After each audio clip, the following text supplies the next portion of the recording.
Hoy vamos a platicar, como todos los viernes, con nuestro compañero y amigo José Elías Romero Apis, quien me da mucho gusto. Está con nosotros acá en la cabina. Tiempo sin verte por acá presencialmente en nuestras instalaciones, querido Pepe. ¿Cómo Me estás? da mucho gusto de estar aquí presencialmente, después primero de la pandemia y Después de la luego de pandemia, ¿verdad? algunos No habías venido ajustes de desde la pandemia. tiempo, Sí. etcétera. Y qué bueno que estamos aquí con el Gracias. público. Además, es una ocasión especial porque el próximo lunes 13, José Luis Romero Apis cumple 25 años como articulista de Excelsior, de nuestro diario.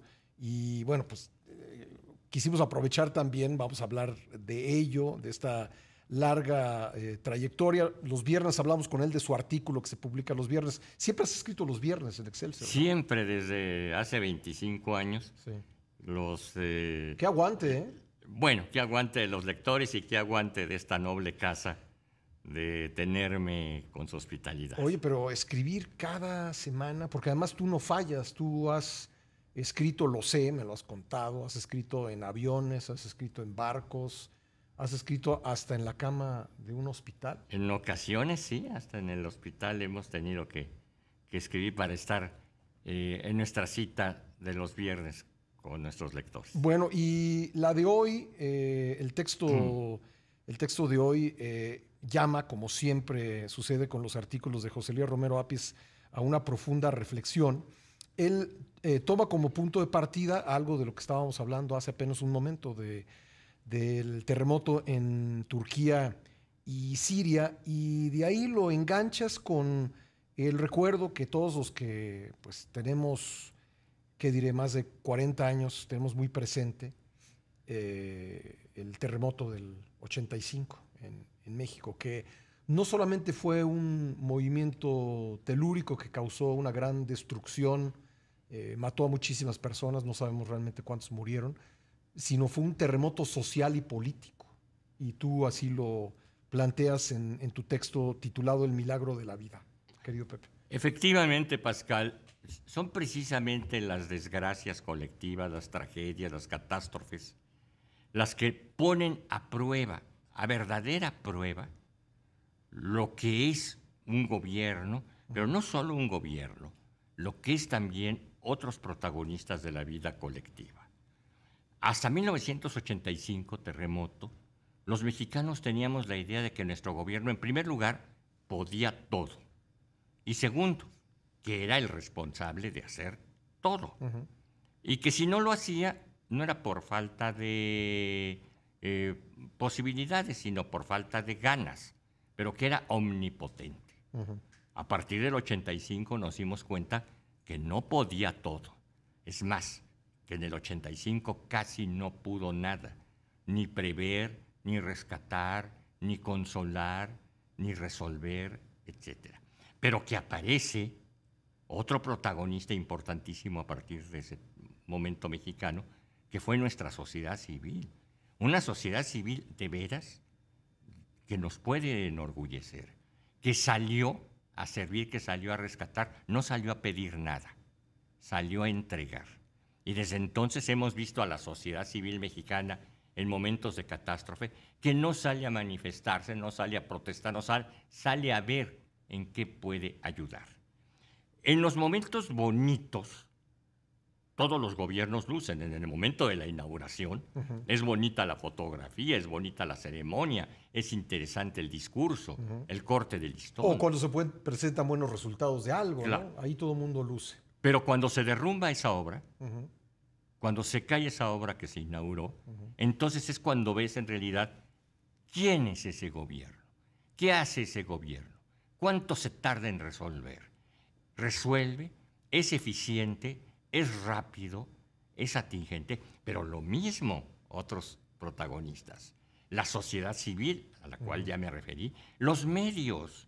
Los medios hemos visto en esta tragedia, y lo comentábamos en estos días, han sido de una velocidad y de una eficiencia extraordinaria los medios mexicanos, esta casa, los medios internacionales, para ponernos minuto a minuto en contacto con la catástrofe de Turquía y de Siria, para decirnos lo que está pasando, quién está muriendo, quién está siendo salvado.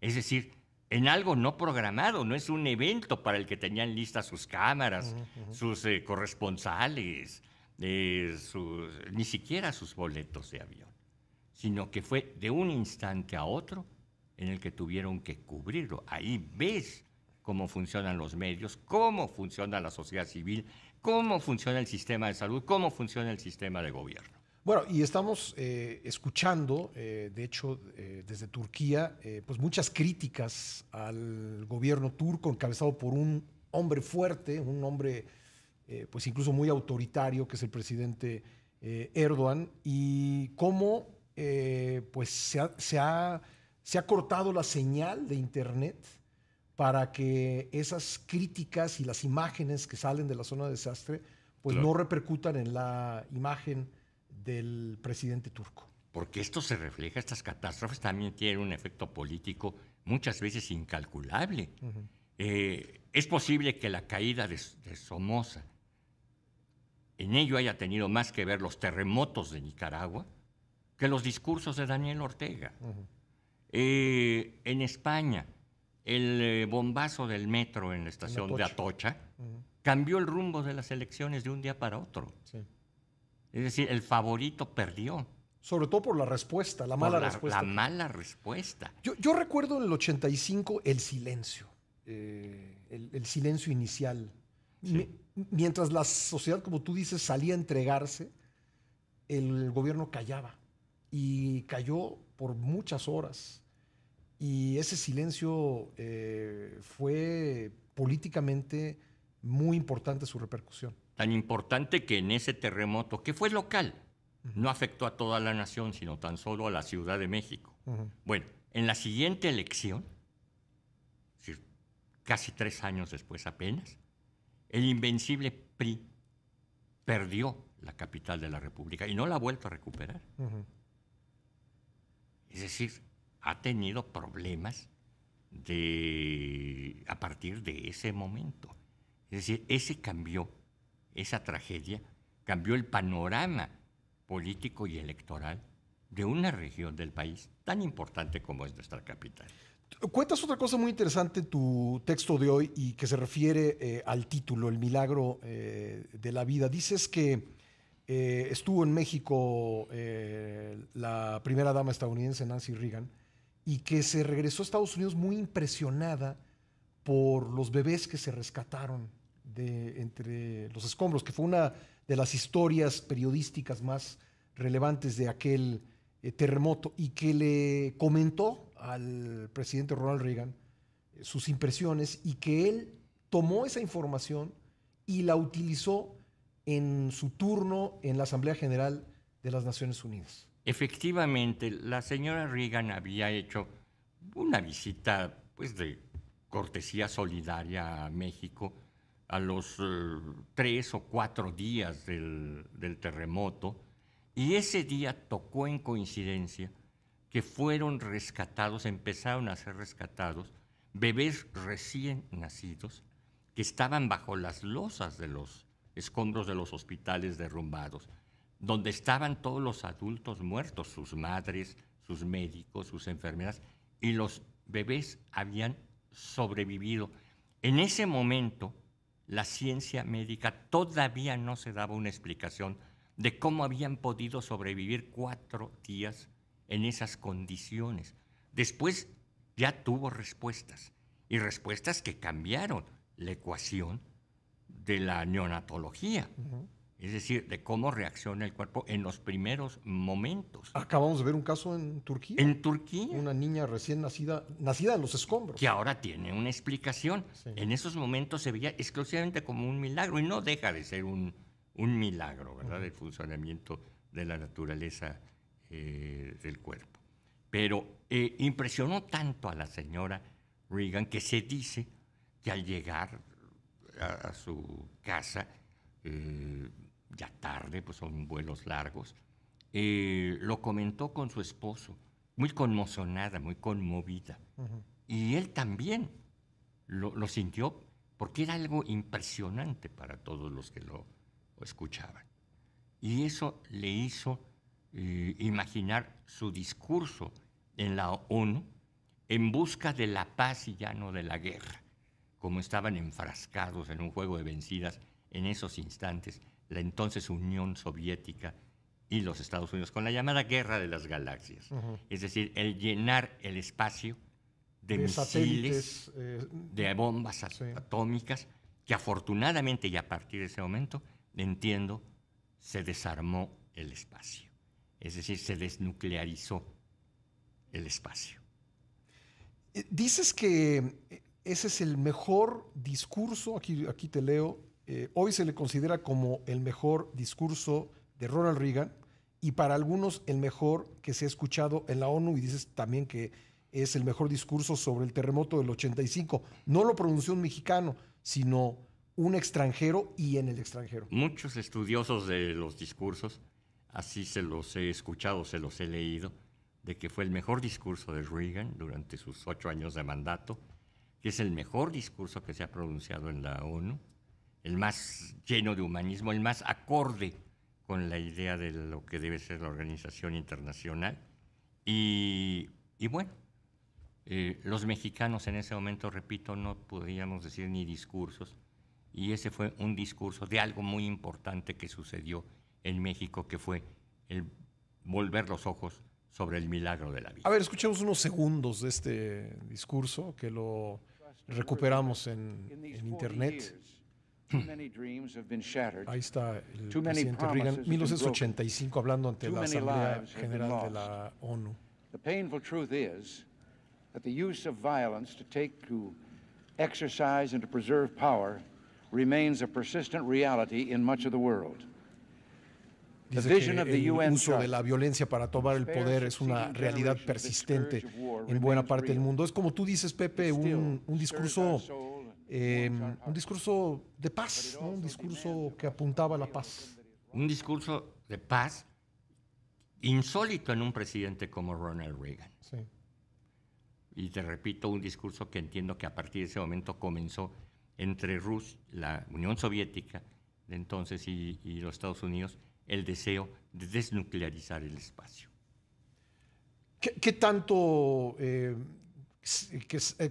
sabes que fue inspirado por esta historia que escuchó de su esposa de lo ocurrido en México? Pues dicen algunos de los que conocen las historias íntimas del poder, que lo platicaron esa noche, te repito, ya tardíamente, y que tuvieron una especie de epifanía, ¿verdad? Una revelación de lo que es la vida, ¿no?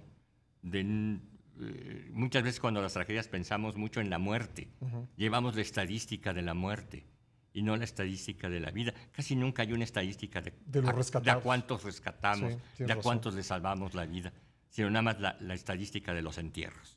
Oye, antes de irnos a corte, después del corte seguiremos platicando, pero dime, ¿cómo te sientes de cumplir 25 años como articulista, escribir semanalmente? Para comenzar, muy agradecido, repito, con los lectores, muy agradecido con la casa, muy agradecido con nuestros directivos, muy agradecido contigo, Pascal, nuestro director, muy agradecido con los compañeros, muy agradecido con todos los que me han brindado hospitalidad, orientación, consejo, enseñanza y tema, como son los lectores, que nos indican cuáles son los temas de su preferencia, cuáles son las cuestiones de las que quieren que platiquemos cada semana. Y todo eso son 25 años de gratitud, 25 años, como dicen los clásicos, estos primeros 25 años que me han llenado mucho y que ha sido muy importante en mi vida, para algo que no es mi profesión, pero que es una gran vocación que amo, que quiero y que cada día respeto más. ¿Tienes alguna disciplina particular para escribir? Pues más que disciplina, simplemente la costumbre que se ha hecho hábito de buscar el tema, de dedicarme y sobre todo de gozarlo. Decían las abuelas, dedícate a lo que te guste, para que nunca tengas que trabajar. Y entonces, más que una disciplina, es un gozo el tomar la pluma, el tomar el papel y el tratar de plasmar no mis ideas, sino las ideas importantes, interesantes de otros. Qué importante es enseñarle a nuestros jóvenes, yo diría que desde niños, el arte de escribir. Importantísimo, importantísimo, y lo vemos. Yo me dedico como abogado a una profesión que tiene mucho contacto con la escritura, y es terrible ver que muchos jóvenes abogados, y a veces no tan jóvenes, tienen problemas para expresar sus ideas en sus escritos, y a veces hasta cuestiones imperdonables de reglas de escritura. Gramaticales Sí. muy claras.